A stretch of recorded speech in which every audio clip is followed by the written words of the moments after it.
Hello everyone and welcome to the tutorial video on how you can add citations and bibliography on your Google Docs. This is Savin from Create, Login and Delete. And without further ado, let's jump into our topic. Sometimes writing can be frustrating if you're trying to mention an important argument or point of view. So in order to help you out, Google Docs provide two tools in order to add citations to your writing: Citations tool and the Explore tool.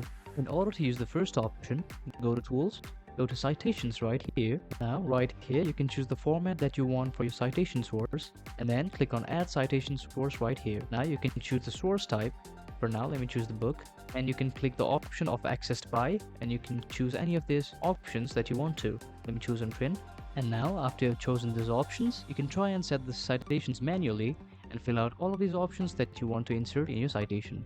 Now click on Add Citation Source. Now, after done with it, click on the portion of the paragraph where you want to cite, and then simply click on the Cite here in the sidebar. Now, in the place of this hashtag, you can either include the name of the page number, or you can simply delete the number sign.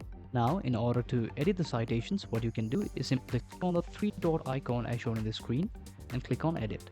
Now, let's assume that you have the sources all correct and every information is correct that you have entered. You will see an option called Insert Bibliography right here, and you can place your mouse on where you want to insert the bibliography and click on Insert Bibliography. That will allow you to place the bibliography where you want, and you can have your bibliography placed as well. Remember that the Insert Bibliography option does have some limitations. All the information so entered should be inserted manually and with correct information.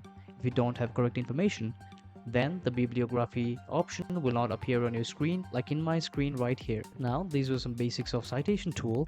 Now, the other way to add a citation and a bibliography to your writing is by using the Explore tool. In order to use the Explore tool, go to Tools, go to Explore right here, and this is somewhat similar to Google search. You can simply search your docs right here by inserting the content that you want to search, and after you're done with it, you will see a ton of websites and everything that is related to the one that you searched in the search bar. So you can simply click on the website that you want to use as a bibliography or citations, right? And then you can copy the link right here, and then you can paste the link right here again. Now you can also use this feature to set citations as a footnote. What you need to do is just place the cursor on the screen where you want the citation as a footnote, go to the website and click the inverted comma option right here. Click on it, and then your citation has been set as a footnote. So these were some basic steps on how you can add citations and bibliography to your Google Docs. Don't forget to like and subscribe. Thank you very much.